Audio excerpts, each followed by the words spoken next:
Here's the table, so I flip over. Oh, we're live. We are live. What is up, everybody? Happy Friday. You are tuned in to the Non-Corporate Network. Dustin, how you doing today? Doing good. It's Friday. It's starting to feel like we're going to have a weekend again. Like, I feel like we've just had these. I don't want to say Blur's Day again. Dude, I used it yesterday. If you haven't been watching, we have this terrible dad joke called, oh, it's Blur's Day, because we don't know what day of the week it is. Sorry for making you guys hear that joke again. But yeah, you're tuned into the Non-Corporate Network. This is a show called Fill in the Blank, where we debate the 6 hottest stories in small business news. We talk about them for 3 minutes apiece. And yeah, my name's Chaz Vandemotter, by the way. Dustin Trout. And yeah, we're excited to bring you some stories. Dustin, do you have anything you want to add before we hit the ground running? No, here? I think we can hit the ground running. Let's do it. Well, our first story is in regards to eSports. Obviously, eSports is a huge industry. It's a growing industry. 1.1 billion in revenue done in 2019, and it's one of the few industries that's continuing to rise. Interesting things that I saw in this story, 456 million of that revenue is coming from sponsors like Coca-Cola, Louis Vuitton, among others. So I think that this is something to definitely be taken seriously, especially with sports kind of sidelined right now. No pun intended. But yeah, what do you think about esports? What do you think about where this industry is going and how you can kind of harness it from like a business standpoint? Well, growing up playing baseball, I cherish traditional sports, but Yeah. I mean, after seeing just younger kids, I got a nephew that's younger. There's a lot more watching people play video games on Right. YouTube and stuff rather than going outside and throwing a ball. So unfortunately, I think that it's going to be a growing trend that traditional sports is going to go by the wayside, and this is going to be a thing of the future. It might take 5 to 10 years or even a little bit longer, but eventually we'll have a generation that's what sports is, playing video games. Attention is obviously going there. I mean, the rise in people watching this keeps growing. And as you mentioned, big brands are jumping in. So if there's anything that you can do to create a partnership with a gamer or a tournament, maybe – who knows? Maybe you host a tournament and you put one on. I know it's thinking outside the box, but it's definitely a growing trend. It's going to continue to grow. Figuring out how to get your brand in front of those eyes. Super loyal audience, I think. Yeah. And notoriously, gaming was something that was kind of looked down on because of the fact that there wasn't really a lot of money to be made there. It was more of just like a fad or something you do to kill time. And so, I mean, looking at the stats here, 42% of that 1.1 billion was on sponsorships. Another 23% of it came from the media rights. So, I mean, they're selling the rights to these tournaments. 17% came from advertising. So they're kind of double dipping there. You got sponsors and you have advertising. People are watching these tournaments. People are watching these streams, and advertisements are coming up. And then another 9% on merchandise and tickets. I mean, 9% of $1 billion is $100 million of merchandise. I mean, that's crazy. And another 9% in game publisher fees. So I think that, there's a lot of different avenues in monetization here. Social media is applicable. These different streaming platforms are applicable. I mean, I'm seeing stuff on TV, on ESPN. They're televising this. So, I mean, this is continuing to grow for sure. Yeah. And like I said in the last episode, this is something that can be I mean, you don't need to be out in daylight and all that. So, I mean, you could have overnight tournaments. And there's so many different ways to go about it. And, it doesn't take a toll on the body. So there's a lot more people that will be involved. You don't need to buy $1 million turf field or something to play. Yeah. Yep. Yeah, no, not a lot of barrier to entry. And I think that, these lower income countries are, once they get these devices as well, it's less cost prohibitive than most.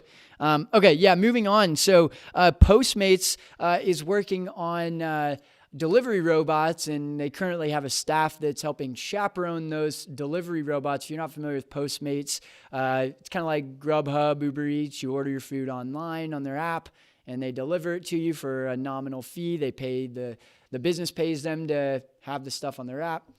You pay the customer pays them to deliver the food. What do you think about having delivery robots just like rolling around town delivering food.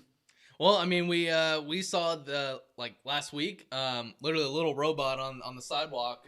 It was going back and forth doing some weird stuff, but I mean, I'm all for it. It's Got RTD2 with a exactly. cheeseburger in the top of him. Exactly. No, I'm all for it. I mean, sure, this is Postmates, but I think this is going to go off into other industries such as groceries. I mean, I hate going to the grocery store. Half the time, I'm trying to look for what aisle it's under. I mean, it's just a waste of time. So if I can push a button and it gets delivered to me, I'm all for it. And I think we're going to see more and more of this. But what are your thoughts? You for it? I mean, I wouldn't think that you would be so insensitive, Dustin. Surprise.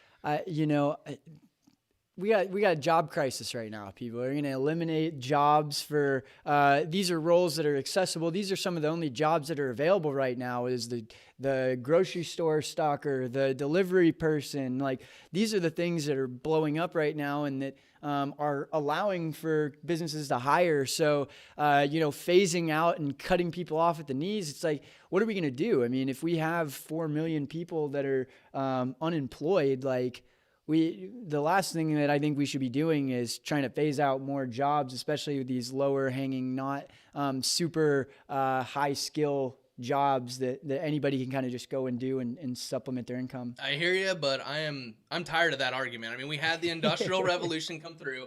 Sure, there were shoemakers that left now that we can mass produce shoes, but now it created more brands, which then ultimately created more jobs. So essentially, it's how I look at it is, sure, we are going to lose jobs. We might lose 100,000 jobs, but through this evolution, we're going to be able to create 1 million jobs, 2 million, whatever it is. So it's whenever there's innovation, sure, you're going to have job loss, but that creates many more opportunities. And you're going to have a technical college for repairing delivery robots, like you repair cars. Which cars, maybe thinking the mechanics might move over to the delivery robots. Sure, it starts with Postmates, but who's to say everything can be delivered? And now you have, a ton of different delivery services that you can then help work for, whether it's customer service, whatever it may be. But like I said, Domino's has got those cars in the commercials. I'm sure their grand plan is to be able to have these little smart cars rolling up in people's driveway and popping the pizza out the top of the car or something, Just throwing it out. Yeah, throwing it it's like a newspaper. Yeah. Yeah. So I'm for it. I can't wait to see what happens. It'll be interesting. I think it's just going to create more jobs in the long run. It'll be interesting. But on to our next one. So they're finding that telecommuting or working from home is kind of blurring the lines between work-life balance.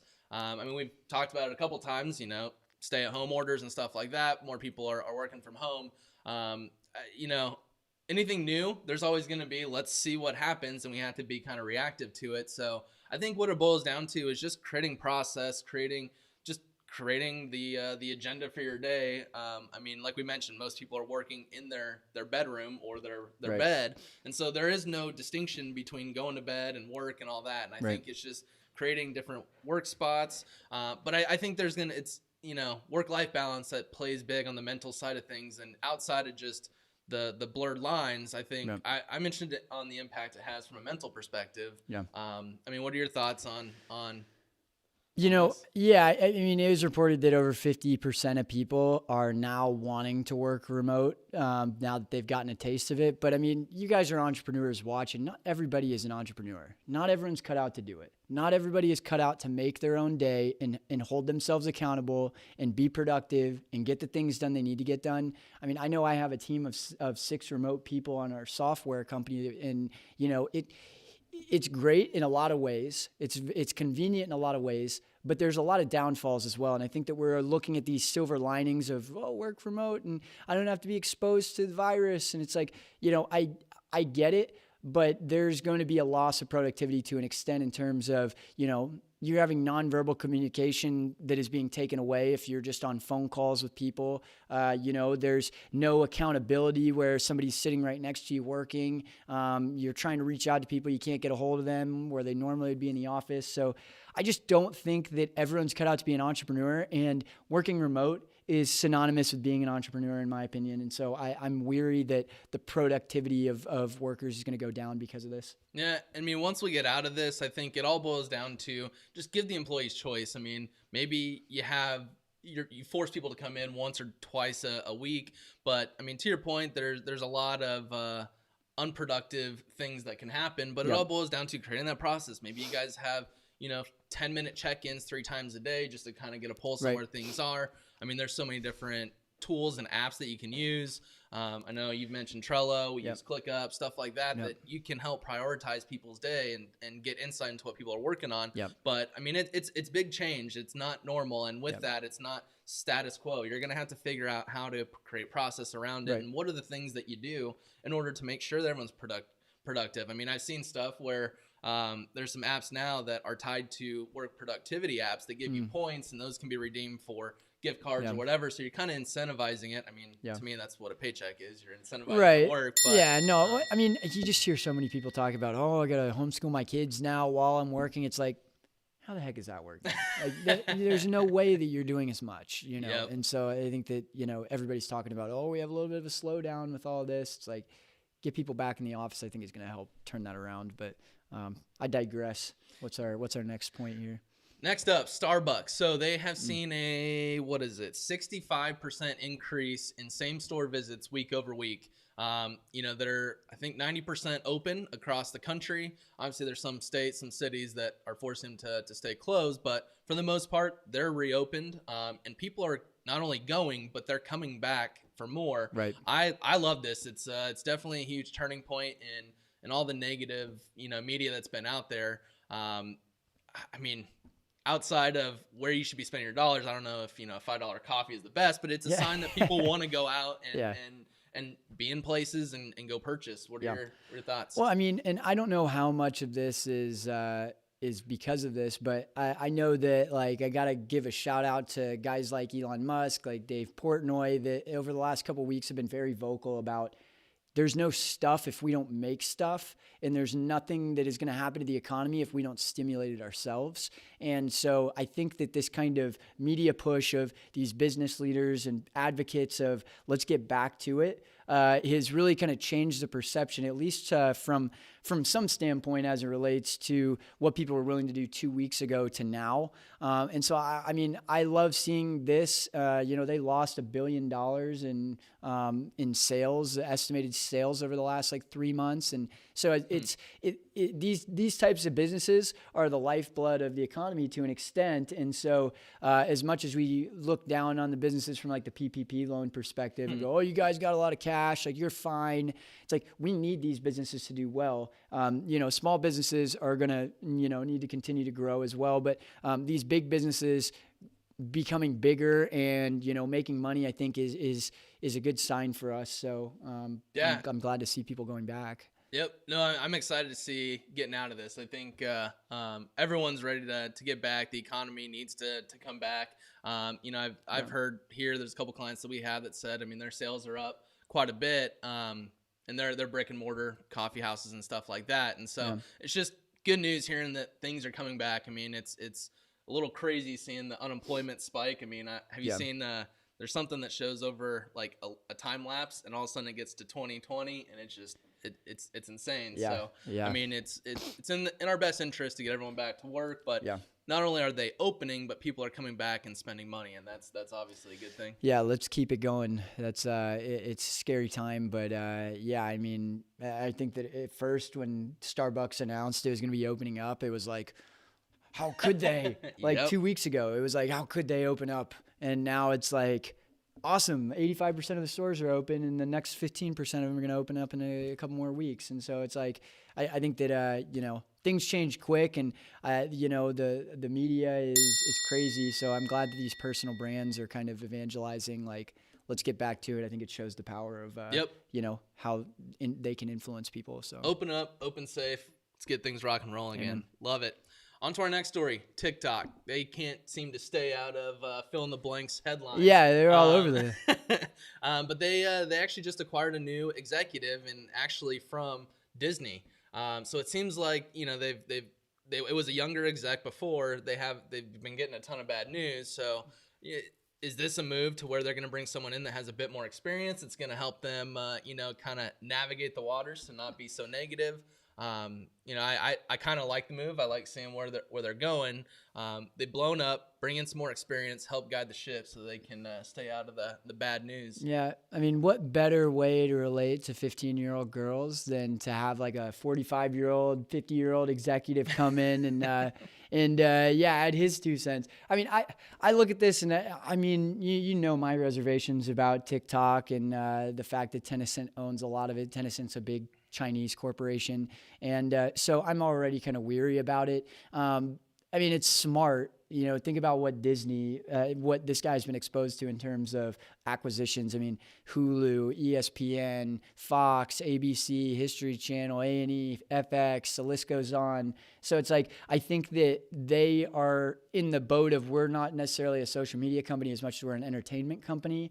And so it kind of shows their chess move in the fact that they want to kind of position themselves towards more acquisitions. And they've already talked about, the different companies that they're looking to acquire.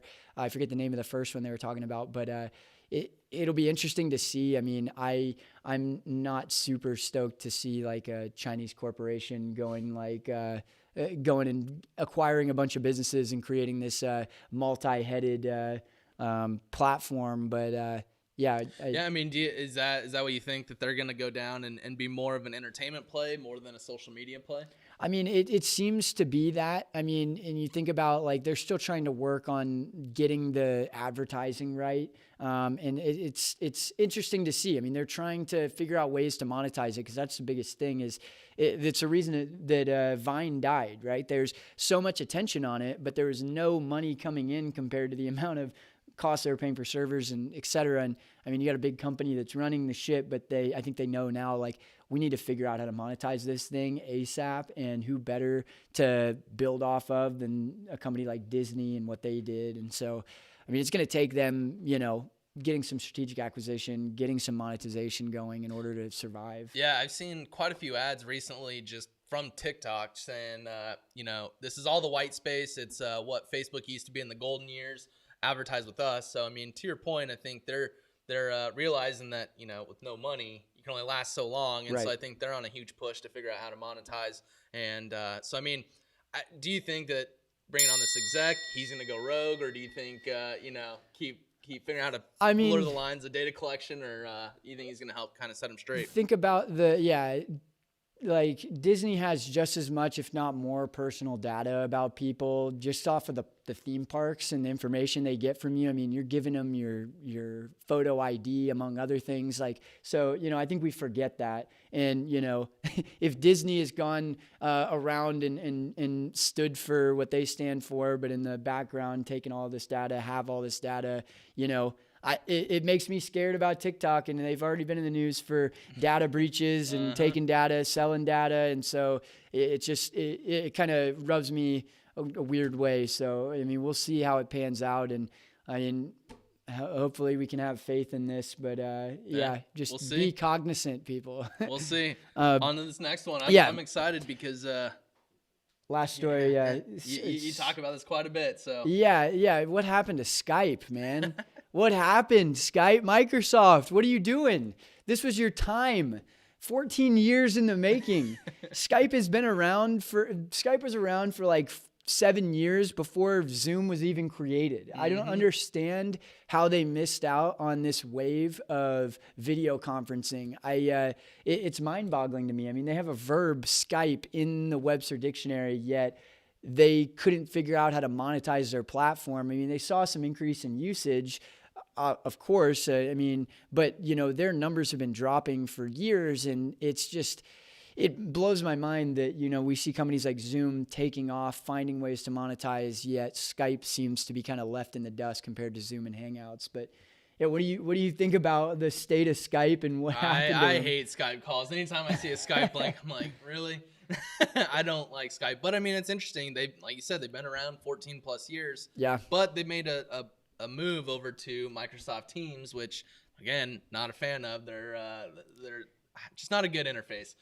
So it's like, did they give up too early, or did they miss the boat by shifting over to Teams? I think that kind of, because if you guys have followed Skype, they tried to turn it into a social network for like 10 seconds is what it seemed like. They put it out, everybody hated it, and they were like, okay, never mind.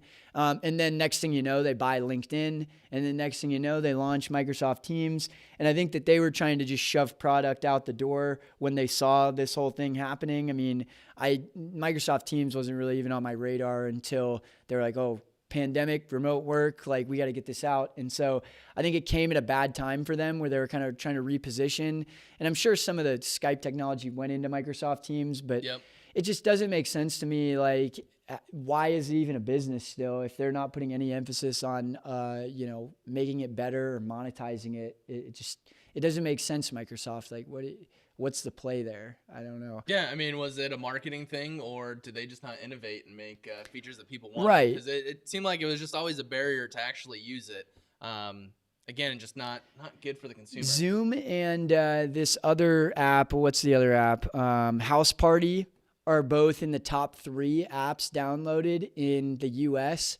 Guess where Skype falls on that list in terms of downloads? Like just overall downloads, I'd say past 100. They're at 75. Close. And the only reason I think is because it's like, oh, I already had Skype on my computer from 5 years ago. I'll just keep using it. But it's like, yeah, you're at 75, and House Party and Zoom and Google Hangouts are all in the top 10. It's like, what happened? How did you guys not push this harder? But it just blows my mind. It blows my mind. What did you guys do? Microsoft. I'm speechless. Billy G, dude, what's going on, bro? That completes our show for today. 6 stories in the books. You guys definitely reach out to us if you have a story that you found. I know I've had a couple people hit me up with some cool stories, so I'm excited to continue to add those to our queue. Comment live. If you're watching on a live stream, reach out, say something. We'll field it. Thank you guys for tuning in to Non-Corporate Network. Do we have anything else? You want to mention Advantage today? Well, I guess you kind of just did. So. Oh, yeah. Advantage. Advantage.com. If you have excess capacity, fill it. Use Advantage. They are a great trading platform. If you need an accountant, you need a lawyer, you need anything in business. We're all entrepreneurs. We all have that thing that we need right now, a bookkeeper, whatever it is. Head over to Advantage. You can find somebody for free. Yeah. It's just trading. Yeah. So it's a great platform. The last piece I would say is, this is Fill in the Blank. It's a show that is hosted under the Non-Corporate Network. And so we are getting more aggressive in trying to find other people that want to, have shows that would live under the Non-Corporate Network. So if you're a content creator or know someone that's trying to get something going, have them reach out to us. We'd love to figure something out and do something like this for them. The overall goal is, Non-Corporate Network. You got ABC, ESPN. This is a channel dedicated to entrepreneurs from entrepreneurs. The grand pitch here is that we want to be running shows 9 to 5 Monday through Friday that are specifically, like you said, by entrepreneurs for entrepreneurs. So if that sounds like you could be a fit, if you have a subject matter expertise and you want to bring it to this type of medium, like we want to talk to you. So where can they find us? ncnbroadcast.com. Fill out a form there. We'll pick up a conversation. But we're just trying to help other entrepreneurs, other content creators, and just bring a little bit more business news that isn't so full of gray haired. I got to be careful of the balding because that's what's happening to me. But, we can get some of that like hair spray stuff. Just do the silver hair, and then maybe they'll hire us over at CNBC. No, we don't want to be hired there.